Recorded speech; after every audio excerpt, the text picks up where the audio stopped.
Welcome to CINEPRO, where we bring your favorite movies back to life with quick recaps, hidden details, and everything you missed. Our movie The Thinning begins in the future. Overpopulation has depleted the world's resources, so the United Nations decided that every country must reduce its population by 5% every year. In America, all students take a standardized exam once a year, and those who score the lowest are executed. The official name of the exam is 10241, but people call it the reduction. In Texas, students are studying for the exam, which is only a few hours away. Lena, a high school student, sits and helps Simon study, while her younger brother and sister play behind them. Simon gets frustrated because he doesn't understand anything, so she gives him a large sum of money, and she brings him special contact lenses that give him all the answers. Lena reminds him that he must get rid of them after the exam. At that moment, she gets a call from the hospital telling her that her mother wants to be discharged despite the doctor's advice. Lena asks the doctor to delay it a bit and rushes to the hospital with her siblings. There, she finds that her mother has already signed the discharge papers. The doctor takes Lena aside, refuses to take money from her, and tells her that her mother's condition has worsened and there is no treatment that can help her. That night, with only a few hours left before the exam, the governor's son, Blake, tells the guards he's going to the kitchen to get something to eat. But in reality, he sneaks out of the mansion and takes his car to meet his girlfriend, Ellie. Things become awkward between them when they remember they might die in the morning, so they try to distract themselves. They enter another villa and sit by the pool for a while, then return to the car and try to be romantic. But Ellie was terrified of the exam. Suddenly, one of the guards appears, drags Blake away, and brings him home. Governor Dean blames Blake for wasting time the night before the exam and tells him he should be studying now if he wants to live his life later. Dean considers Ellie just a distraction and says it's not the right time for her until Blake graduates next year. But Blake isn't convinced by his father's words. Still, Dean hugs him before the exam. 3 hours before the exam, the head guards dressed in black surround the school with fences, barbed wire, and cameras, and keep patrolling the place to make sure no one escapes. Simon arrives early, and one of the students accidentally bumps into him, causing his contact lenses to fall. As he tries to find them, one of the guards tells him to keep moving. When the students arrive, they say a sad goodbye to their families. Then the guards ask them to open their bags for inspection and scan their bodies to prevent any cheating. Blake goes to Lena and asks to buy the special lenses, but she tells him she sold the last pair. At that moment, a guard finds a student with invisible answers written on his arm, so the boy runs away. It's the first time someone escapes from the guards, but Kellen, Lena's friend, hacks his father's account to access street cameras and watch how the guards surround the boy and catch him with a net. Kellen makes a copy of the video and sends it to a journalist. After everyone enters, the guards lock down the school. The students go to their classrooms, and the teacher tries to calm and encourage them, telling them there is still hope. Mr. Glass reminds them of the rules. They have 2 hours to finish the exam. Their eyes can't leave the tablet, and all grades are final. The exam begins, and everyone focuses on answering, but it's clear many are struggling. As soon as they finish, they hand in their tablets, and the guards check the results on the computer. The results come out in minutes, and the teachers are heartbroken as they look at the list of the lowest scores. With each name called, the guards drag the student away, and if they resist, they are beaten or forcibly taken. Blake, Kellen, and Lena pass, but Ellie fails and is taken away. The students take a break, and Lena sees Simon also being taken. Blake calls his father, begging him to save Ellie, but Dean refuses and says the law applies to everyone. Blake gets angry, pushes the students, attacks a guard, grabs a fire extinguisher and hits him with it, then attacks another while screaming for his girlfriend Ellie to run and escape. Ellie runs, but the students block the hallway, and the guards catch her and take her to her death. Blake screams as they drag him away. A year passes, and the next exam is 24 hours away. Sarah can't study, so she goes to Mr. Glass, who agrees to give her a good grade in exchange for exploiting her. Meanwhile, Birch visits Lena and her siblings, whose mother has just died. She brings them food and says she wants to support them, especially since her younger siblings have their first exam this year. On her way back, she sees Sarah getting out of Glass's car. At the mansion, Blake records a video on his tablet saying, "If anyone is watching this, it means I am dead." 3 hours before the exam, Lena takes her siblings to school and keeps quizzing them on the way to make sure they're ready. Dean tries to show he's supporting Blake before he leaves, but Blake tells him to save it for another time. One of the guards notices Blake dropping an envelope in the mailbox on his way to school and steals it, taking it to Dean. After a while, the school is completely locked down, and all the students are seated in their places. In the kindergarten classroom, the teacher plays a cartoon video full of propaganda about the importance of the exam to save the planet. Other countries kill adults or reduce births, but America focuses on keeping the smart people to remain great. Then the students receive their tablets, and the exam begins. At that time, Dean finds a video from Blake inside the envelope and realizes he intends to fail on purpose so his father will see him die because of the system he defends. Dean immediately asks the guards to bring Blake home, but no one can leave the school after lockdown. After having the guard leave the room,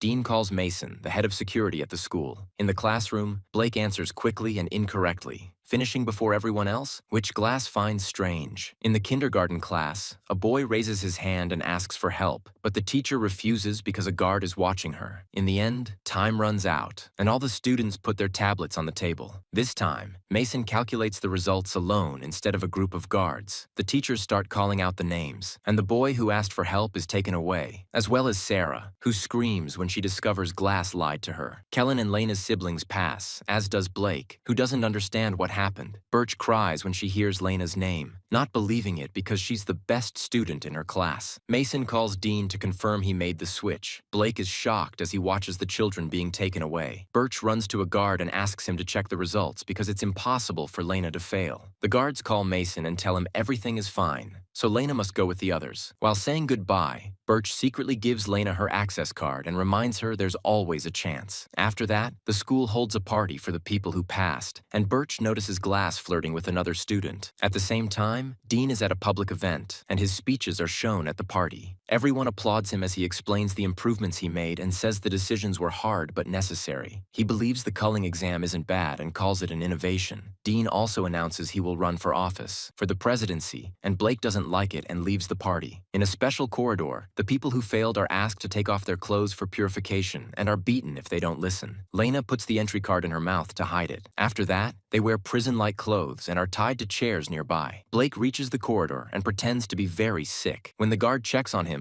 Blake attacks him and knocks him out with a weapon. At the same time, Keelan logs in again using his father's account and watches the failed students on the cameras, but the situation is painful, so he moves away from the screen. After hiding the unconscious body, Blake waits for Mason to leave the control room and sneaks inside. He tries to use the computer, but it asks for a password. When the guards are about to inject the students, Blake cuts the power to the whole building by messing with the electrical box. Meanwhile, Mason finds the unconscious guard. The electronic cuffs start to fail, and the students try to escape. Chaos takes over the place as guards and students fight. Lena takes advantage of the opportunity and escapes using her card at the door. Mason quickly returns to the control room, but Blake is hiding in the vents. Mason sees the system is down and tells the guards to bring Keelan's father to fix it. At the party, the guards tell everyone it's just a normal power problem and take Keelan's father to the control room. While the man is working, Mason goes to check on the students who are cuffed again. Mason thinks, and the guards count the students and notice someone is missing in the corridor. Lena almost bumps into a guard, but disappears among the lockers at the right moment. She tries to open another door with the card, but the door won't open. At that moment, the guard finds her, so she takes advantage of the darkness and pretends to be Birch. As soon as the guard follows her, she attacks him and tries to fight, but the guard is stronger and starts kicking her. Suddenly, Blake appears, grabs the guard, and uses the element of surprise to knock him out. After that, Blake admits he failed on purpose, and Lena notices something strange in all the results. Blake then triggers the alarm so all the guards come to the corridor, and he and Lena hide in the vents. Mason announces that the school will stay closed until they find Lena, and he doesn't care that the kids are supposed to have returned to their families by now. In the vents, Blake blames Lena for selling the lenses to the desperate kids because he sees it as exploiting their fears. Lena explains that she only did it to pay for her mother's medical expenses, and Blake immediately apologizes. She also admits she used to like Blake before. At the governor's house, a reporter asks Dean about the long school shutdown, and Dean pretends everything is under control. After the interview, he checks the news and discovers his friend Keelan. The reporter is standing in front of the school, covering the crisis and interviewing worried parents. At the same time, Mason makes all the teachers prove they have their entry cards. When it's Birch's turn, he gets a call from Dean, who yells at him to solve the problem quickly. Back to Blake and Lena. They keep moving in the vents. Suddenly, the ceiling collapses, and Blake falls into the pool. Lena jumps in immediately and swims quickly to save him while he's unconscious. Luckily, Lena knows first aid and manages to revive him. After that, they go to the lockers and change into dry clothes. Lena finds another vent opening so they can continue. At the party, some students try to leave, but the guards beat them, so Keelan starts filming and sends the video to the journalist. A few minutes later, Lena and Blake reach the corridor in front of the server room, and Lena's card falls out of her pocket. The guards hear a sound, so Blake covers her mouth, and they wait until the men pass by. Luckily, in the darkness, the guards don't see the card. Then they go to the science classroom, and the noise they make getting down is heard by one of the guards. Lena gathers some items and makes a stick with a magnet to get the card. At that moment, the guard arrives and knocks on the locked door, so Blake sends Lena back into the vent and stays to create a distraction. Blake tries to hide behind the tables, but the guard enters quickly and sees him.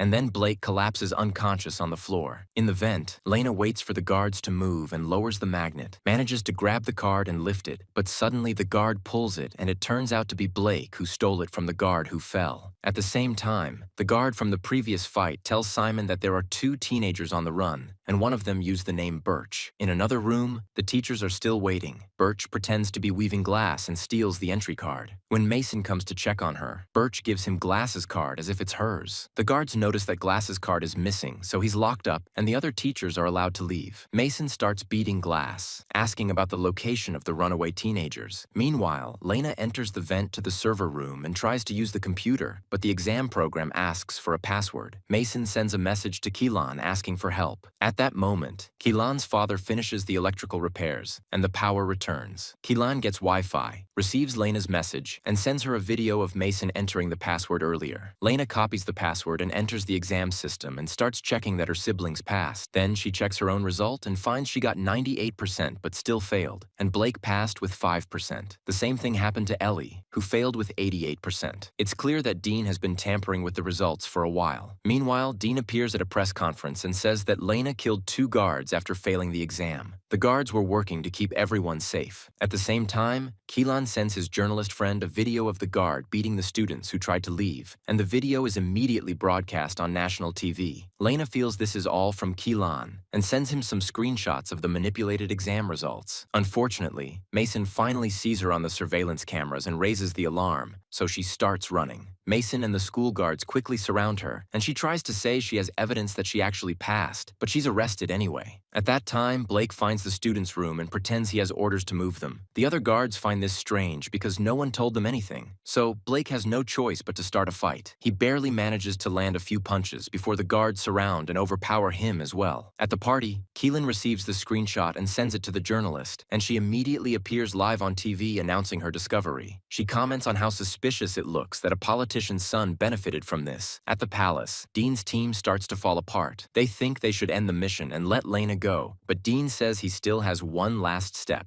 A little later, Lena is cuffed with the other failed students, and the guards prepare the injections. Mason calls Dean to ask for permission, but Dean stops him and says they need to review the list. The students who actually passed were released, and Lena ran to kiss Blake while he was tied up. Some guards pulled her away, and the others went to the party to bring the students who had actually failed. One after another, the students were given strange injections and fell unconscious. The school finally opened, and the students' families gathered with their children. Lena ran to meet her siblings, whom the teacher had been worried about. The families whose children did not return were upset, their eyes filled with tears in the place. After a while, Dean appeared on television again and pretended that Maysoon was behind everything, acting out his love for his dead son and still insisting that even he was not above the law. Then a car arrived at an illegal technology factory. To Blake's great shock, he woke up alive and well because the injections were just a temporary anesthetic. The other students were also alive, and when they looked around, they discovered the students who had failed years ago working in the factory. Another shock came when Blake saw Ellie still alive and in excellent health. We hope you enjoyed the story with us. If you liked it, don't forget to subscribe to the channel and support us with a like and share. See you soon in a new movie. Goodbye.